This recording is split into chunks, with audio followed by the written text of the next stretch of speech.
Peace family, it's your girl Baruji Chastity, and in this video I'll be covering diaphragmatic breathing using the 3 diaphragms, also known as the Bandhas. Bandhas, also called body locks, are vital in getting us to come out of our heads and into our bodies by clearing the main energy channels. Alright family, so the first one is Diaphragmatic Bandha or neck lock. Right here is the neck lock. It aligns our cervical and thoracic spine and allows energy to come into our heads, right? Breath, vital life force energy to enter our heads. And so this is the neck lock. One way to tap into this really quick, right here. This was not by accident, okay? Anytime we place our hands on a spot in our body, the intention is just for awareness. Send your breath to this area that you're touching with your hand, all right? So you just want to take a deep breath in and you want to feel this area where your hand is light up. And that can be internally, literally light up. That can be physically, it gets cool. You can feel the air. You can feel the air running through it, right? So let's take a deep breath in.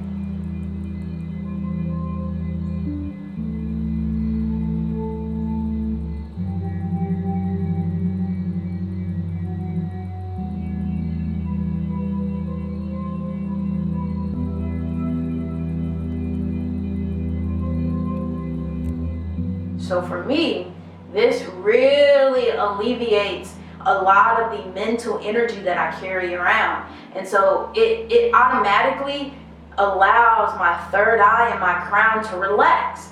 And so it takes me a minute to get into this lock, this neck lock, because I have to ease myself into it through the sensations, because it's like tightening a muscle or having a muscle that's always contracted that you always use and then relax it, right? The relaxation sometimes is uncomfortable and it causes knee-jerk reaction. So for me, I have to ease myself into this particular lock. So the first breath allows me to bring awareness to it. And so I start to actually feel me move these muscles. The second breath, I can start to feel the air, a certain level of coolness. And then in the third breath, I completely start to feel the release up in my upper head area. I can feel this internally.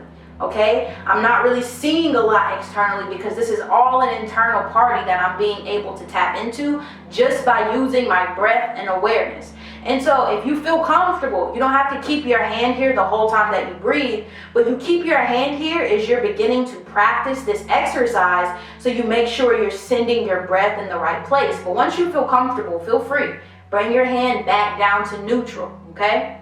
All right, family, so the second lock is Uddiyana Bandha, also known as Diaphragmatic Lock. All right, I was gonna say diaphragm, but diaphragmatic. It's the lock right here. Your diaphragm is the muscle that separates your chest from your stomach. All right, so this is the chest, this is the stomach. The diaphragm lives right here, okay? And so the diaphragm is a dome-shaped muscle, which means when it is completely relaxed, it's like a dome. When it is contracted, which means you are inhaling, it rises up, right? Have you ever noticed when you take a deep breath, sometimes you might feel a deep release or a deep massage up here in your upper body or your upper organs? That is because your diaphragm, when fully contracted and is straight, pushes your lungs and these upper organs up, and it kind of gives you a nice massage in your back, right?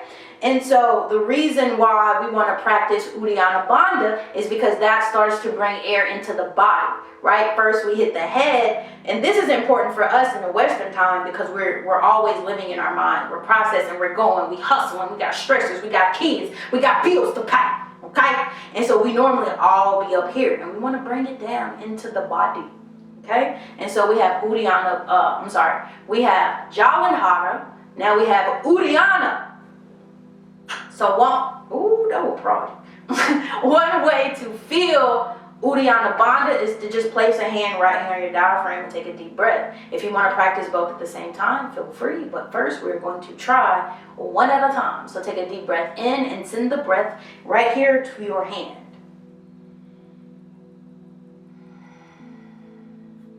When you exhale, you want to pull your belly button in towards your spine. We are not sucking in air. We are not pulling in air. We are opening to breath. We are opening to spirit, okay? And so we open, and when we're ready to close, we pull back. We pull ourselves in. We draw that vital life force energy back into ourselves. So you want to pull your belly button towards your spine. And I'll even turn to the side so you can see what a play of work would be.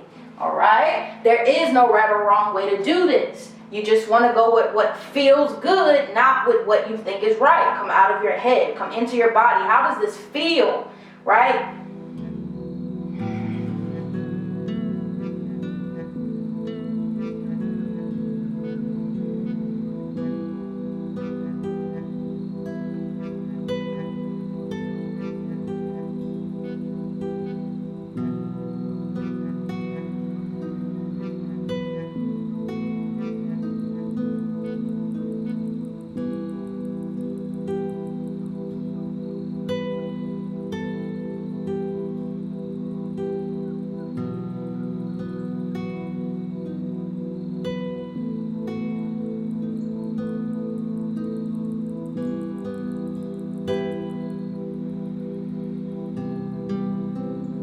Truth be told, I just realized in this moment, the more I can tap into the neck lock, the more I am able to maintain a meditative state, and I'm able to stop my thoughts.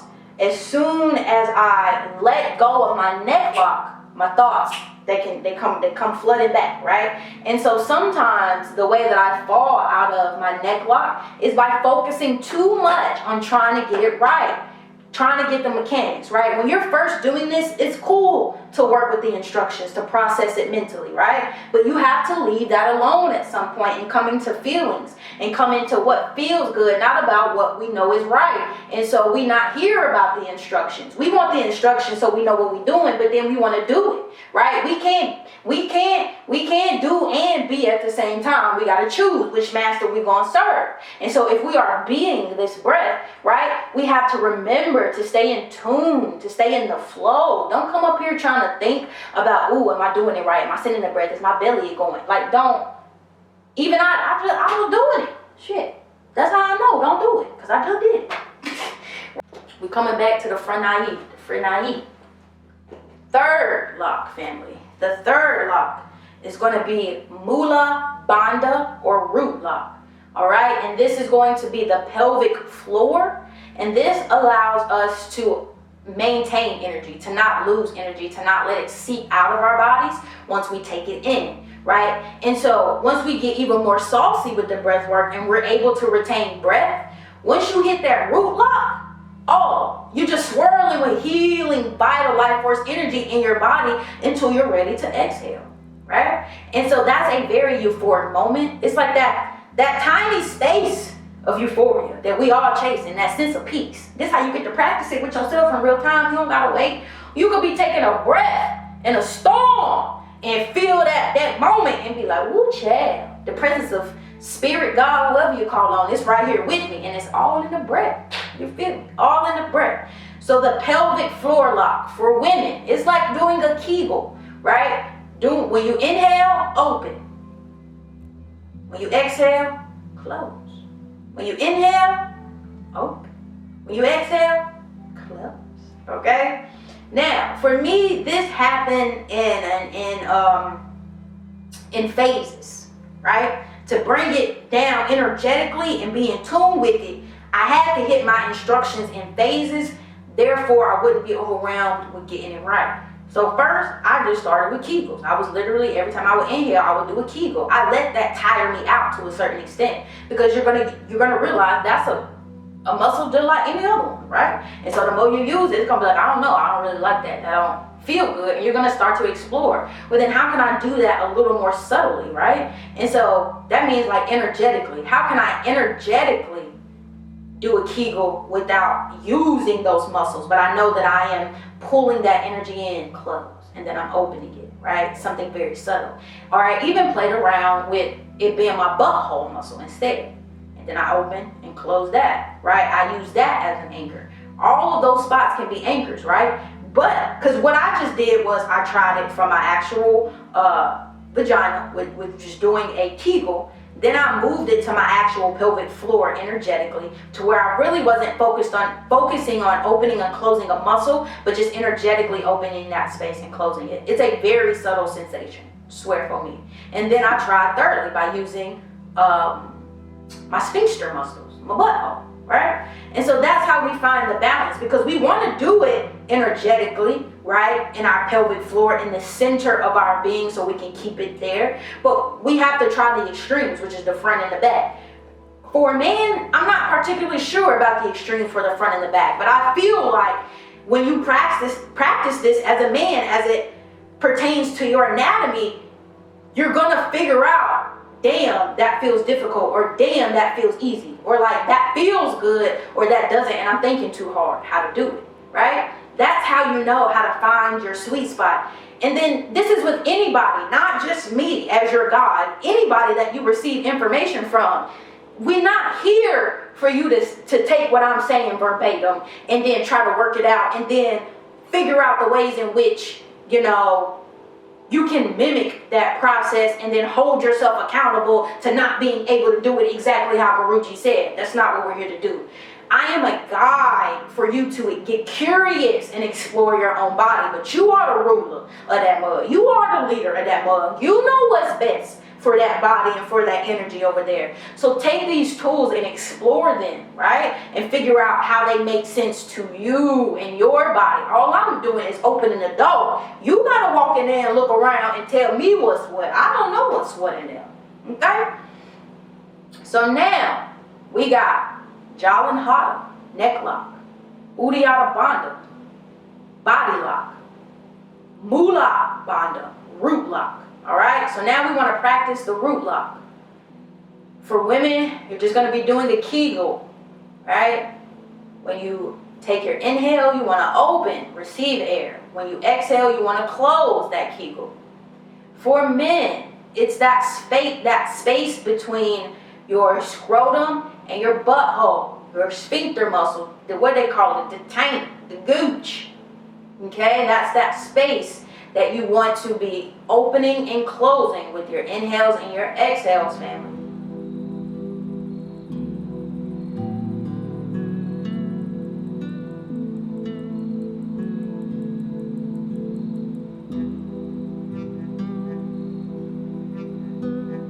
When I did it properly, did you notice how I was able to feel that centeredness? I was like, okay, drop your head, woo! And it's like roller coaster ride, buckle up.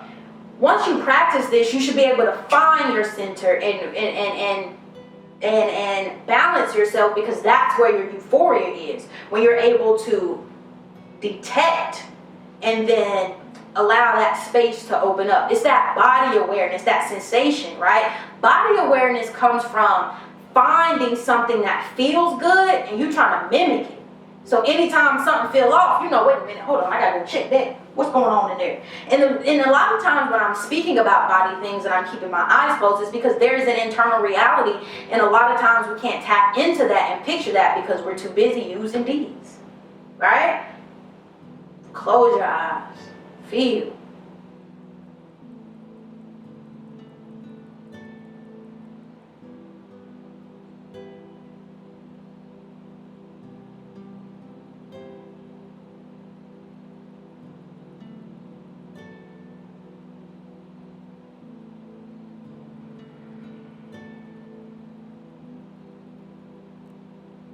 All right, family? Even when I open my eyes, I feel how. Shoot.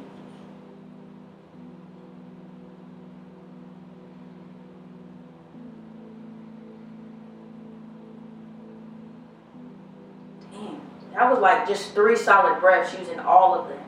When we use all 3 locks at the same time, that is called the Mahabandha, or the Great Lock. And once we use all 3 at the same time, that's why I opened my eyes and I was like, woo, shit, because I just harmonized my nervous and glandular system. The glands, my nervous system and my glands, for all of my hormones and my responses to my external stimuli, for them to align and respond accordingly to the environment, right? They need to be in harmony. They can't be out of whack. I can't be in fight or flight if I'm trying to be in rest and digest and build up loving, healing aura and energy within myself. And so that's what we get from the Mahabandha, or the Great Lock, by using all three at the same time. And again, family, just begin to get comfortable with practicing them one at a time. Okay? One at a time. Jalandhara, or neck lock. Uddiyana Bandha, or body lock. Mula Bandha, or root lock. All three together, Mahabandha, or Great Lock. All right, family? These are the basic breathing techniques that you need to begin breath work, because this allows you to connect to yourself, to allow you to disconnect your mind and reconnect to your body. Come out of your head and into your body. And this is the greatest place to start. Just be with this. Practice this. There is no right or wrong. When you can practice just tapping into this at will, every other breath work exercise that you do is going to be an opener instead of a challenge. Right? And so think about that, right? We want to use meditation and breath work as an opportunity to grow, not an opportunity to get more frustrated with ourselves because we can't follow instructions or get it exactly how we want. Practicing these breathing exercises allows for you to give yourself the space and grace to grow, because you are going to be following what feels good, not what you think is right. All right, family? So if you enjoyed this video, or if this helped you, please comment, okay? Please share this link to this video with somebody you think this might benefit, okay, family? Till next time, I love you. Peace out.